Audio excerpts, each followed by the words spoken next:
¿no? Nace del dictamen que dio la Corte la semana pasada, que es importante recalcar que no es una negativa, no es que la Corte niega, la Corte Constitucional lo que hace es determinar cuál es la vía de un cambio constitucional. Eso es importante hacer énfasis en la parte comunicacional, porque parecería como que hay un rechazo, como que le dan la espalda a la iniciativa, al gobierno, a los ciudadanos, a las preguntas. No, lo que hace la Corte es decir cuál es la vía, si es una enmienda, que es un cambio de menor envergadura o trascendencia, si es una reforma parcial que involucra mucha mayor complejidad porque es la estructura del Estado y por tanto otros protagonistas y finalmente el pueblo, o si es un tema que tiene que ver con derechos ciudadanos y tiene que ser vía constituyente. Los ciudadanos recordarán que la Corte en su fallo manifestó que la pregunta 1, que tiene que ver con la seguridad, el rol de Fuerzas Armadas en la lucha diaria contra el crimen organizado y la delincuencia, y la 6, que giraba en torno al Consejo de Participación, lo que determinó fue que no se podía hacer a través de una enmienda, sino a través de una reforma parcial. ¿Qué ha hecho el gobierno en estos últimos días? Ante esa posición de la Corte, la número 6 la ha dividido en dos preguntas, acogiendo textualmente las observaciones muy bien argumentadas por parte de la Corte, esas preguntas. Valga la aclaración, yo no estoy de acuerdo con la motivación que puso la Corte en su fallo en mayoría con respecto a que el tema del Consejo de Participación, que su facultad de designación regrese a la Asamblea Nacional y en una parte en lo que es Contraloría y Fiscalía General del Estado, su proceso de nominación vaya al Ejecutivo. La Corte no estuvo de acuerdo, pero yo tengo que resaltar algo. De la lectura, del estudio de aquello, es una posición fundamentada. No es la que yo creo, pero valoro cuál más la argumentación, cuál fue el tipo de interpretación que en este caso utilizaron, que es integral, para llegar a esa conclusión. Y aprovecho el micrófono para decir algo. La ciudadanía tiene que estar tranquila, que en este marasmo de desinstitucionalización que vive el Ecuador, la Corte Constitucional está apegada a derecho. Así a veces uno no esté de acuerdo con sus fallos. Que no hay una vinculación política. Si mañana ponen un reparo, una observación, un planteamiento, no es porque le hacen el juego a A o a B actor político, sino porque creen en derecho que ese es el paso. Yo tengo que resaltar eso ahí porque normalmente la gente con justificada motivación desconfía de las instituciones. Así que yo no estoy de acuerdo con el fallo en la pregunta 6, pero respeto el criterio que utilizaron. Y básicamente, ¿cuál fue?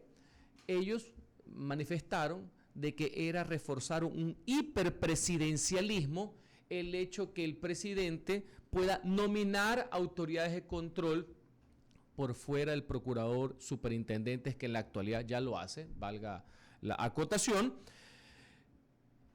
pese a que el presidente en su propuesta decía que esa terna, si bien él la nominaba, venían de varias fuentes, venían de la Fiscalía, de la Contraloría, entre otros organismos. La Corte no estuvo de acuerdo en la vía, pensaba que eso era algo mucho más fuerte.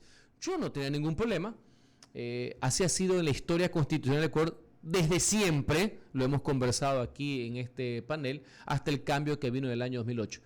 Cualquier crítica que haya a referencia de las personas que fueron elegidas ya no es un tema de diseño constitucional, sino un tema de hombres y de mujeres.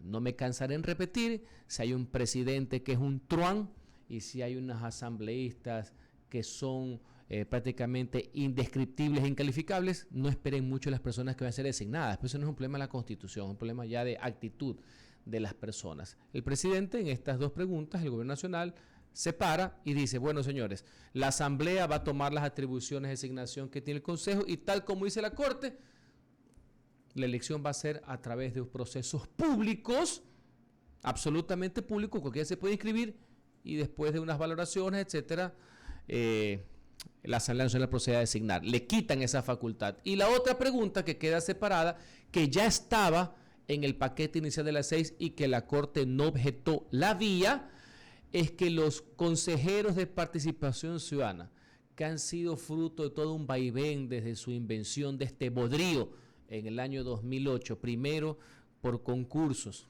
que ya sabíamos qué es lo que pasaba, porque mis críticas siempre han sido de fondo y de forma a esa institución. Después tratando de salvar el tema que por elección popular, ahora la propuesta es que sean designados por la Asamblea Nacional. La Corte dijo que ese era un cambio menor, que no era en otro mundo. El gobierno lo ha cogido, sino que lo separa. Entonces, que sea la Asamblea quien los nombre. Y para finalizar esta reflexión, y poder ir allá al panel, he leído, personas dicen, pero si la Asamblea Nacional es una de las instituciones más desacreditadas que existe en el país, ¿cómo es que las atribuciones o la asignación que tiene el otro desacreditado se lo van a pasar a este? Señores, no confundamos a las personas con las instituciones. En todas partes del mundo, los parlamentos, los congresos, las cámaras, las asambleas, son los que designan en nombre del pueblo, con grandes mayorías, con consensos también, a los organismos de control del Estado. Es más, en algunos países, como en Estados Unidos, no solo lo hacen con los organismos de control, lo hacen hasta con los miembros del Ejecutivo. Recordemos que allá no le llaman designación, sino que le llaman confirmación. En Estados Unidos, todos los ministros de Estado, hasta los subsecretarios, que aquí ahora se divide entre subsecretarios y viceministros, los generales de las Fuerzas Armadas, los embajadores y los miembros de la Corte Suprema de Justicia, todos pasan por la confirmación del Senado. Entonces el problema no es la institución, el problema son las personas. Si hay malos representantes, Dios mío lindo, ahí sí pues Rififi puede estar jugando el pepo. Pero ese es otro problema, no es el problema conceptual, no es un problema de diseño constitucional. Así que esperemos esto obligue a una mejora también de la representatividad, de lo cualitativo de la representación política y tener mejores representantes ciudadanos, mejores asambleístas, mejores parlamentarios y obviamente que se puede ejercer esta nueva atribución con la responsabilidad y honestidad que amerita. Ese es el cambio. Estas dos preguntas ya han sido presentadas a la Corte.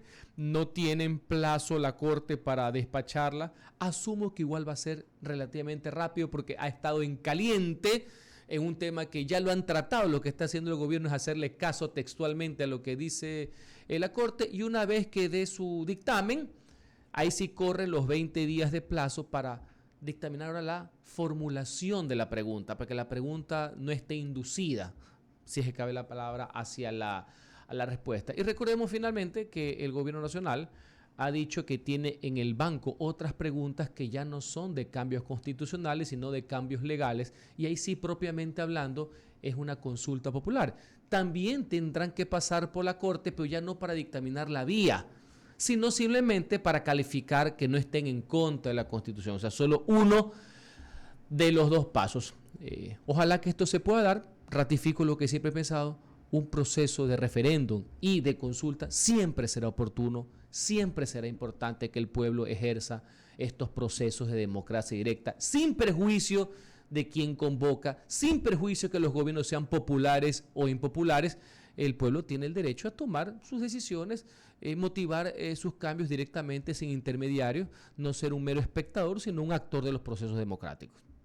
8:14, al abogado Henry Cucalón. Bueno, y me quedo también, y concuerdo con la expresión que citara hace un instante, la desinstitucionalización en el país. Pero sin embargo, y a pesar de ello, la Corte Constitucional sí ha dado muestras de profesionalismo. Diría yo, incluso hasta de ética, pero más allá de eso, de conocimiento, haciendo a un costado afinidades ideológicas, políticas, diría yo. A pesar que tampoco no podemos desprendernos, ¿no?, de tales. Pero en todo caso, valga el trabajo que hasta el momento realiza la Corte Constitucional. Y mi pregunta era la siguiente. Escuchaba que en la Asamblea, la primera pregunta que envió el presidente era la participación de las Fuerzas Armadas como complemento en esta lucha contra la inseguridad. Pero en la Asamblea ya habían dicho que esa pregunta, si acaso iba a plantearse, pues por mayoría iban a rechazarla. O en todo caso mostraron su rechazo a esta pregunta. Pero yo creo que es, sin desmerecer a las demás, y por lo que está viviendo en estos momentos el país, es una pregunta válida, Es una pregunta que tiene mucho peso, diría. Bien, vamos por partes. Ok. Efectivamente, en el tema de la Corte, qué importante es que la ciudadanía tenga seguridad, que los dictámenes que salgan de ahí, con la argumentación que, como he manifestado, podemos estar o no a favor, pero yo la respeto, no obedece a una coyuntura, a un golpe de teléfono o a un golpe de maletín. Eso es bueno para el país, eso es bueno para el Ecuador, que se confíe en la institución, que se vea cuáles son las ponderaciones que se ha tomado. Por eso uno tiene que, más allá que sean abogados o no, leer los fallos, que son sumamente interesantes, hasta ver de dónde nace la divergencia o por qué toman una decisión. Y por eso es que yo resalto el carácter inclusive de académico de muchos de los magistrados de la Corte. Mire, los jueces no son marcianos. Los jueces también son ciudadanos, tienen sus afectos o sus desafectos, tienen sus posiciones, tienen sus orígenes. No nos equivoquemos pensando que un juez a lo mejor no tenga una posición ideológica, que pueda ser socialista, que pueda ser conservador, que pueda ser liberal en las tres variables que hay de liberalismo, que no es lo mismo en Europa, en Estados Unidos que en América Latina, valga la aclaración. Etcétera, demócrata cristiano, socialdemócrata. El tema es el partidismo y la vinculación partidista. Todo el mundo tiene un origen, no hay que temerle al origen político. Lo que hay que salvaguardar de los jueces es la independencia frente al proceso. Así es. Eso es lo importante.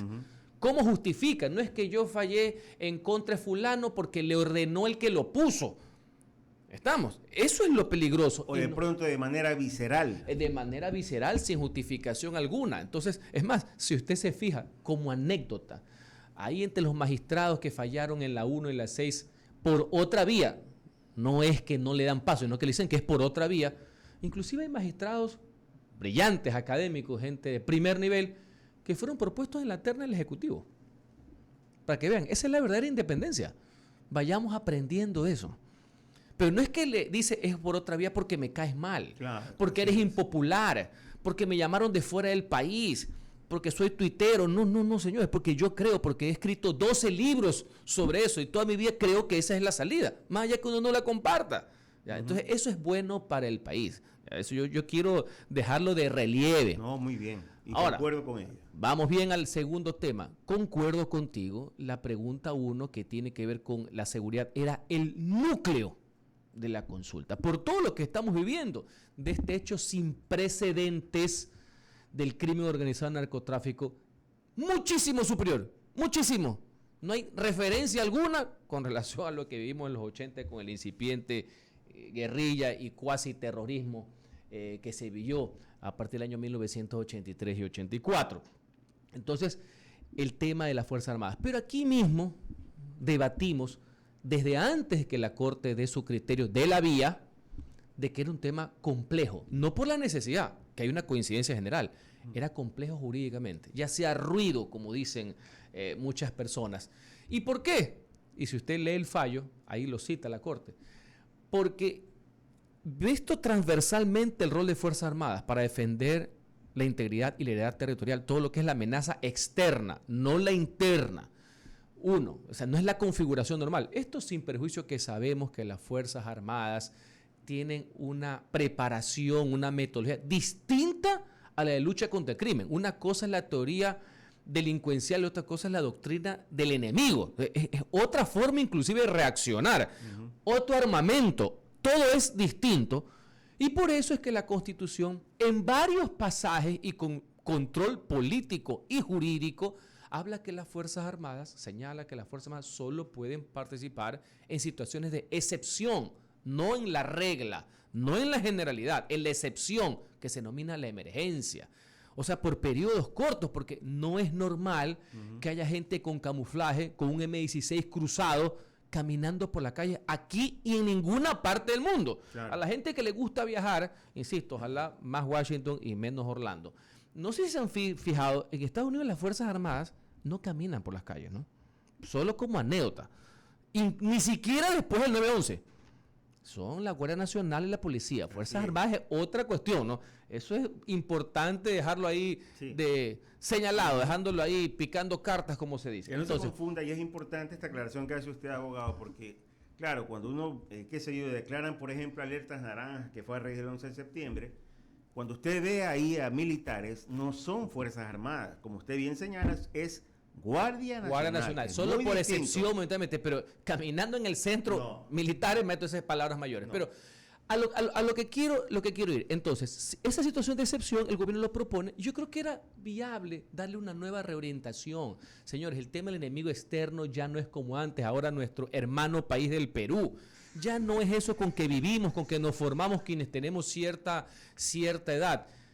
Entonces, yo sí consideraba que el cambio era viable, pero jurídicamente la Corte le dice, señores, un cambio de tal magnitud, por la integralidad de la Constitución, por el carácter de Fuerzas Armadas, por lo transversal del tema, tiene que ir el cambio, sí. No le dice que no haya el cambio, pero tiene que ir vía reforma parcial, para que haya la mayor cantidad de involucrados en el proceso que se denomina de desmembramiento de la Constitución. No es un cambio menor, pues. No es una simple añadidura, una enmienda, que es una cuestión como que de pasada. Y la Corte cita algo que aquí, no sé si Jaime se acuerda, lo habíamos conversado. Una de las cosas que me preocupaba es que como el Ecuador está, no es que me preocupa que está sujeto, sino en el tema de la pregunta, está adherido a los procesos de tratados internacionales, de convenios internacionales, de la Corte Interamericana de Derechos Humanos, entre otros organismos. Ya ahí se ha dado varias veces alertas de que las Fuerzas Armadas no pueden estar permanentemente en las calles.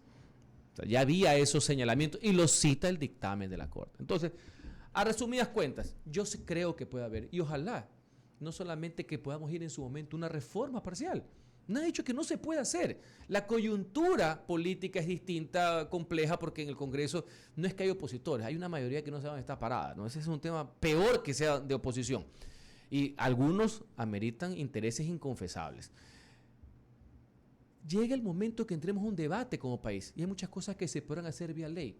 ¿Por qué no reordenamos ciertas actividades de Fuerzas Armadas que pasen a otro tipo de estamentos de seguridad pública? Aprovechar ese gran recurso humano, ese profesionalismo, pero no para actividades dentro, no, sino que ya los pasan a otro tipo de actividades. Viene el tema de los guardaparques, guardacostas, o sea, hay 10.000 frentes. Otra vez más, voy a la experiencia, al derecho comparado. Ustedes se han fijado que en otros países, en Europa, en Estados Unidos, cuando le dicen a los policías, a los bomberos, ¿tú dónde vienes? No, yo fui militar. Yo soy ex miembro de la Fuerza Armada, soy ex infante marina. ¿No se han dado cuenta de ese pequeño detalle? Inclusive, el cuerpo de seguridad de los presidentes en Estados Unidos nacen de que se desvincularon de Fuerzas Armadas. No es que están prestados como es actualmente, ¿no? Los agentes de tránsito, la policía. Lo más normal en un policía es que hayan venido de la Fuerza Armada y te dicen, ¿dónde estoy? Yo estuve en Irak, estuve en Afganistán. Es lo más común del mundo. Sale todos los días en CNN. Y otra particularidad es que los propios presidentes también hicieron el servicio militar. Claro, allá era parte también, por eso se criticaba mucho en su momento a Bill Clinton, que lo hizo en la Guardia Nacional, y al señor Bush, que se la sacó, ¿no? Así es. Y otros sí lo han hecho. Pero a lo que vamos, hay que reorientar, no eliminar, reorientar el tema de Fuerzas Armadas por varios mecanismos, unos de acciones gubernamentales, otros de acciones de carácter legal y también, ¿por qué no?, de carácter constitucional, siguiendo las recomendaciones que hace la Corte. Lo importante es que todos los estamentos, públicos y privados, autoridades y ciudadanas, izquierda y derecha, para los que creen que hay izquierda y derecha en ese Congreso, de todas las variables políticas, entender que lo que está viviendo el Ecuador no tiene precedente alguno. ¿Ya? Que hay 2 señores de la cárcel que tienen más poder que cualquier amenaza externa, que manejan el crimen y el narcotráfico de todo el Ecuador, ¿ya? Y sobre eso se necesita una unidad, sobre eso se necesita un acuerdo sobre lo fundamental. En otras cosas podemos mantener nuestras diferencias, que son válidas. Los disensos son oportunos en democracia, pero en este tema tenemos que ponernos de acuerdo, así como nos pusimos de acuerdo en llegar a la paz con el Perú, así como nos pusimos de acuerdo en la dolarización, así como nos pusimos de acuerdo en retornar a la democracia en el año 78, 79, pues ahora nos toca generar un consenso básico con respecto a la seguridad. 8:25, dialogamos con el abogado Henry Cucalón y ya nos acompaña en la mesa, en el panel, y al lugar a los tiempos, a mi buen amigo el ingeniero Jaime Velázquez. ¿Cómo estás, Jaimito? ¿Qué tal, Enrique? ¿Cómo vas? Un placer tenerte aquí, la verdad. Gracias, es que a los hermano. tiempos verte y qué bueno compartir esta mesa contigo, igual con con el abogado Henry Cucalón, que es un gran amigo de la casa. Gracias por el micrófono, mi querido Enrique. Y vale la pena señalar que, si bien lo señalaste muy bien, Henry, lo que está viendo el Ecuador es algo diferente, tenemos que ponernos de acuerdo, porque esto es una guerra. Así de sencillo se llama, es una guerra, y si vas por el tema democrático, pues creo que nos vamos a demorar mucho tiempo y la guerra sigue avanzando, los muertos siguen creciendo y pues obviamente hay una inseguridad y un temor en el ciudadano, que eso el Congreso debería entender, en la Asamblea debería entenderlo, para unir fuerzas para una reforma, para una enmienda o para lo que sea. ¿Verdad? Entonces, en este caso era una reforma con lo que dice pues obviamente la Corte Constitucional, y aparentemente las voces dentro de la Asamblea es negativa, porque ya lo han demostrado y lo han dicho en un sinnúmero de veces. Pero esperemos que lleguen a tocarle pues las conciencias y que no se vean involucrados sus familiares en un acto de violencia como se ha visto hoy en día en el Ecuador. Pero yo me voy por el otro lado, me voy por el tema de la segunda pregunta, que se divide en dos, en la pregunta 6. Y yo analizaba y reflexionaba en un momento dado que esa pregunta probablemente a la Asamblea le conviene que vaya a pedir reforma, porque quieren tener el poder, es decir, ellos quieren designar a la persona, y eso es lo que está diciendo en la Corte, que tiene que ir vía Asamblea. Por lo tanto, la posición de la Asamblea sería acoger esa pregunta y darle el sí, digamos. No sé si no pasa por la Asamblea ahorita, por si acaso. Es que no es una reforma. No. Tal y como lo determina la Corte, en la observación que hace, el gobierno la divide en dos, y ya de esa manera, cogiendo la Corte, las dos pasan a ser vía enmienda. Okay. Reforma solo hubiera sido si hubieran mantenido el concepto de que el presidente, que actualmente nomina hacia el Consejo de Participación ternas para procurador y superintendentes, hubiera ratificado el tema para el contralor y para el fiscal. Como ya no lo va a hacer, el presidente ya no tiene eso, se lo deja que haya los concursos públicos y que sea la Asamblea que designe, acoge textualmente lo que la Corte le recomienda como enmiendas, ya no entra. Pero entiendo lo que...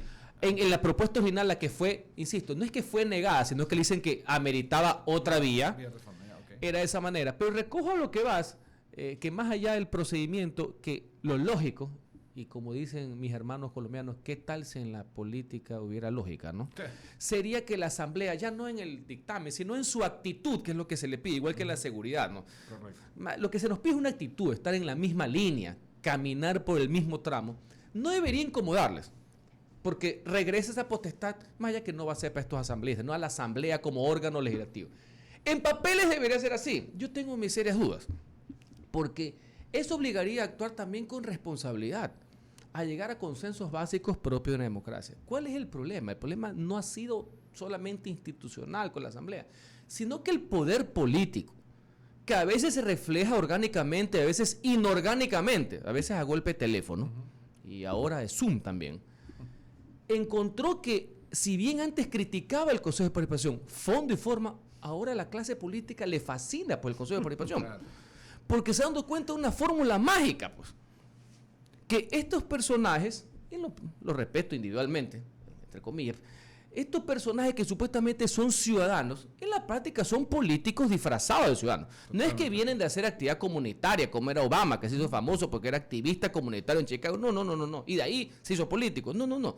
Estos son políticos que la clase política los maquilla de ciudadanos para enviarlos al Consejo de Participación Ciudadana para que se enfrenten al poder. Entonces, el poder político, mira que no hablo de las organizaciones, no hablo de los partidos, el poder político, ¿ya?, se ha dado cuenta que es más fácil dominar, cooptar, mangonear, ponle la palabra que tú quieras, de los 7, ¿con cuánto haces mayoría? Con 4. Entonces es más fácil virar a 4 y tenerlos de tu lado a 4, con lo cual manejas el país, que llegar a un consenso público sujeto a críticas en un ágora donde hay 137, donde necesitas 70. Sorry que te lo diga así en un español castizo, pero es que así es. Está comprendido. Les encantó. Claro. Entonces, ahora por eso es que no saben si decir sí, no, están que no saben, porque ya les gustó pues la fórmula. Claro. Y ese es el problema de fondo. Ese es el problema de fondo. No es un problema de diseño constitucional, es un problema de personas. Muy aparte que no tenía razón de ser estos organismos, estos supuestamente parte del quinto poder, este poder ciudadano, porque la democracia es ciudadana. Yo a veces me llama la atención, a veces quiero quemar ahí unos libros. Así, cuando me dicen, no, que la participación, pero si la democracia es participación, si no, no es democracia, comenzando por ahí. Correcto. ¿Ya? Entonces, si mañana estos consejeros los dejas con funciones que nunca las han ejercido a cabalidad, que son de fomentar la participación desde las bases, desde las comunidades, desde los barrios, para hacer un contrapeso al poder. Si los haces fiscales del pueblo, o sea, unos comisionados anticorrupción, que esa es una de sus facultades. Pero en todos estos años, inclusive cuando vino el periodo del presidente Correa, del presidente Moreno y ahora, ¿tú has escuchado eso o solo escuchas que el tema es la designación de la autoridad de control? Así es. Que es una de las Solamente tres facultades. La lógica es que los consejeros deberían ser unos líderes ciudadanos y después quizás lanzarse a política activa. Deben ser fiscales, deben estar presentando todos los días denuncias contra los atracos de la seguridad social, contra esas familias que le hacen a todo y que tienen décadas mamando en la seguridad social, sino que se hizo público en la pandemia. ¿No? Esos contratos, bueno, ellos deberían ser fiscales populares y producto de esa acción ganar el reconocimiento ciudadano y quién sabe de ahí nazca una figura política, el próximo alcalde, el próximo presidente. No, resulta ser que este es un juego un poco más de titiriteros y títeres, me explico, que en nombre de la ciudadanía desbaratan la institución del Estado. Ahora, y se viene pues una elección, digamos, de los próximos consejeros. Y primero que no conozco a ninguno todavía, no sé quiénes son. O sea, ni siquiera hay una... Y la otra pregunta que me hago yo es, ¿esos ciudadanos que van a participar, solamente líderes ciudadanos o son también el camuflaje de los partidos políticos que están llevando a la palestra a esta gente? Y la tercera pregunta, perdón que sea tan... ¿Por qué los ciudadanos no quieren participar de esta vaina? Porque, o sea, son cosas que uno dice... Es muy buena pregunta, es muy buen planteamiento. Es más, yo voy a poner sobre la mesa una dicotomía práctica. Claro. No legal, práctica. Si finalmente la Corte califica como enmienda esto de aquí, y más allá de que no soy pitoniza y no sé qué dicen las encuestas, ni me interesan. Yo voy a votar por lo que creo. No sé si el que convoca es popular, es impopular. No me interesa en absoluto. Se va a dar la situación de que tú vas a tener una papeleta para elegir a unos señores consejeros y vas a tener otra papeleta para cambiar totalmente lo que estás votando, ¿no? Claro. En la práctica. Sí. Más allá que no es al mismo momento, es a futuro. Sí. Pero vas a encontrar que por un lado va a haber ciudadanía, posiciones, diciendo esto hay que cambiar, los consejeros no deben ser elegidos, deben ser por acá, no deben tener estas facultades, pero por otra parte vas a tener, hasta la última vez que leí el periódico, habían 20 y pico de calificados. Sí. Al principio eran 14, ahora los están que se abren, ¿no? Todos los días están que se abren y se estiran y apelan y regresan. Los que eran políticos ya no son políticos, los que eran funcionarios ya no son funcionarios, ya no te conozco, pero bueno, ya van como por 25. Entonces, esos 25 van a decir que ellos pues son la representación popular, pero por otro lado va a haber gente haciendo campaña ciudadana por limitar sus funciones. Toda esa ensalada rusa, claro, ¿ya?, se va a dar en las elecciones de febrero. ¿Ya? Interesantísimo, va a ser un laboratorio todo aquí, ¿ya? Un conejillo de indias, por decirlo menos, sobre esta situación.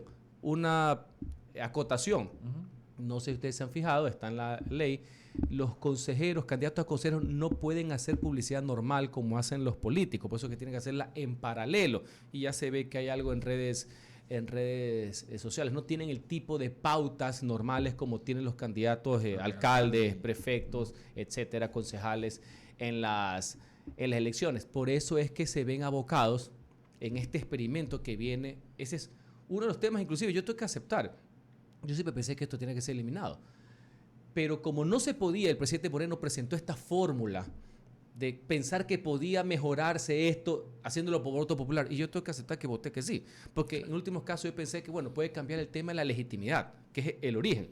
Yo siempre me hizo mucho, no lo podía entender, cómo personas no elegidas por el pueblo podían designar. O sea, para mí eso era un choque conceptual bárbaro, por así decir, pero ya ni con eso sirve. De hecho, yo no creo que va a servir en ninguna de las vías, por así decir. Yo soy muy tradicional en esa parte, pero ya que se hizo este sistema, sí se dan cuenta que no hubo campaña normal. Por eso es que al final, unos días antes, todo el mundo hacía unas pollas de recomendaciones, ¿ya? Como que es y no es, los mismos partidos políticos. ¿Ya? Y ese es el origen del cura Tuárez. Y de cuál fue la tendencia con que llegó el cura Tuárez, que fue el más votado en su momento. Más allá que con solo verlo, uno siempre supo que era un sátrapa, ¿no? Sí. Pero eso era conocido pues, por todo el mundo, menos por los que lo auspiciaron, parece ser, ¿no? Y al final de cuentas se confirmó la regla, pues, ¿no? Así es. Pero yo, perdón, Sí, Jaime, no, sigue, yo sigue, quería sigue. rescatar una pregunta de Jaime, me pareció interesante. ¿Qué pasa con aquellos ciudadanos reconocidos que tienen muchos méritos, pero como bien planteaba Jaime, no quieren participar en la política? Y sobre todo vendría bien en estos momentos, en este espacio del Consejo de Control y Participación Ciudadana. Eso Y sería lo eso lógico. me preocupa. El que me... A ver, no quiero utilizar la... No, que me importismo, no. La apatía, tal vez la desazón de incursionar en política. De personas En la cosa reconocidas. pública, porque a lo mejor no es la política Ok. electoral en En todo la el cosa sentido de la pública. En la cosa pública, Ujú. porque, que es importante, ojalá que la gente lo haga. Y ahí viene un trabajo, y tengo fe que esto va a mejorar. Conozco de varios centros académicos de Quito y Guayaquil, de varias fundaciones que están trabajando alejados de cualquier tipo de sesgo ideológico y partidista, de temas de ciudadanización, ¿ya? De democracia como tal, que para mí deben ser materias en el colegio. Sí, señor. Para mí todo lo que es democracia y organismo del Estado debe ser materia en los colegios. De No acuerdo. importa que tú tengas tu teoría, ojalá las tengas. A mí me preocupa cuando la gente Se va no a tiene apoyar esos en conceptos. el debate, en el Entonces, análisis, en la se está reflexión. trabajando para que, sin perjuicio que al final tomes un riel de carácter ideológico, la gente quiera participar en la administración pública, sea en los puestos de asignación, sea en los puestos de elección, inclusive en ese tema del Consejo de Participación, en la real vía de fomento de la participación, lucha anticorrupción, entre otras cosas, y que nazcan de la ciudadanía. ¿Ya?